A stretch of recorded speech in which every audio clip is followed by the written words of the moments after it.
វាសួរនឹងសួស្តីអ្នកនរគ្នាថ្ងៃនេះយើងមកធ្វើការ install DHCP server នៅក្នុង Windows ម្ដង So ឥឡូវខ្ញុំនឹងបង្ហាញអ្នកនរគ្នាពីរបៀប install DHCP server នៅលើ Windows ជាដំបូងហ្នឹងគឺយើងត្រូវចូលមកកាន់ Windows server របស់យើងហើយយើងនឹងឃើញលោកទាំងបែបនេះហើយបន្ទាប់មកយើងក៏ចុច add row the filter តបចុចមកយើងចុច next ហើយយើងជ្រើសរើសយក rule based for filter based installation តោះមកយើងចុច next ទៀតហើយយើងយក select a server from the server pool អានេះគឺជា name របស់ខ្ញុំហើយក៏ IP address របស់ខ្ញុំអញ្ចឹងយើងចុច next ទៀតមកតោះមកយើងរើសយក DHCP server បន្ទាប់មកយើងចុច add filter ហើយយើងចុច next បន្តទៀតបន្ទាប់មកចុច next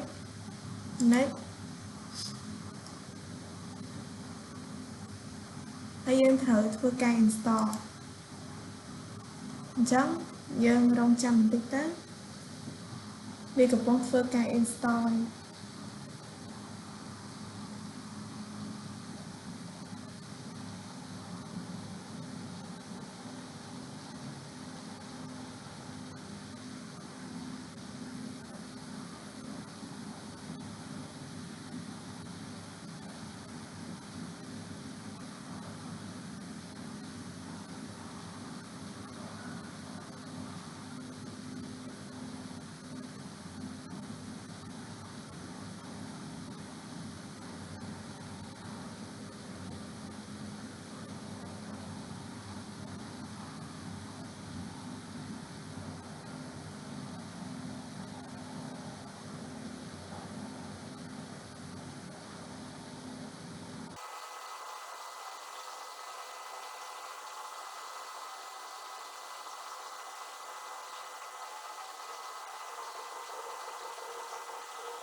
អូខេអ្នកនរគ្នាឥឡូវ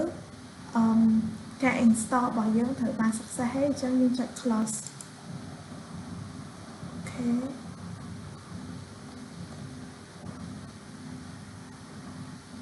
ញ្ចឹងអ្នកនរឃើញនេះនៅពេលដែលយើង download success មកវានឹង load មកខាងទាំងនៅក្រុមហ្នឹងនិងនេះគឺជាអ្វីដែលយើងបាន download មកមិញគឺ DHCP ឥឡូវយើងចូលទៅចំណុចបន្តទៀតហ្នឹងខ្ញុំបង្ហាញអ្នកនរគ្នាពីការ config DHCP នៅលើ Windows Server អញ្ចឹងដំបូងយើងចូលមកកាន់នេះមកហើយយើងចុច complete DHCP configuration បន្ទាប់មកយើងចុច commit ហើយចុចពីថា choose អញ្ចឹងវានឹងឃើញបែបនេះវានឹងលែង load warning ទៀតហើយបន្ទាប់មកយើងចូលមកកាន់ tool យើងយក DHCP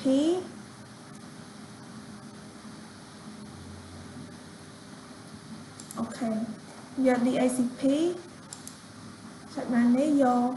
IPv4 តោះមកខ្ញុំចុចយក new scope ចុច next តោះមកយើងចង់ដាក់ name ឈ្មោះអីក៏បានដែរឥឡូវយើងដាក់ថា DH ដាក់ dd ពីរដងចុច next តមកខ្ញុំដាក់start IP address ជាមួយនឹង earn IP address ចឹងយក192.168.0.10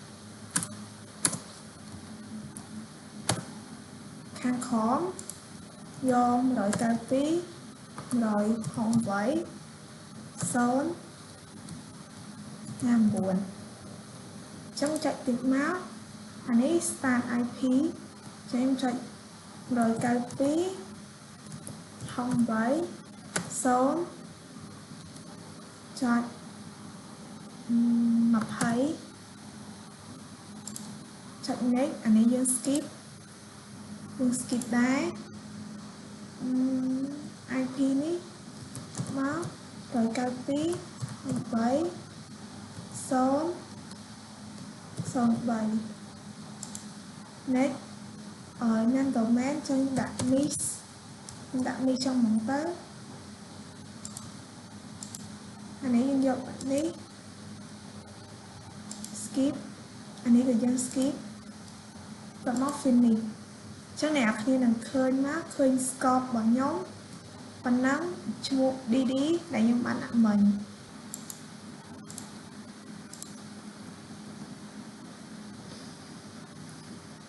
អូខេអ្នកនរគ្នាអញ្ចឹងការ config របស់ខ្ញុំគឺខ្ញុំមានតែប៉ុណ្្នឹងទេហើយក៏អរគុណអ្នកនរគ្នាសម្រាប់ការតាមដាននៅវីដេអូមួយនេះ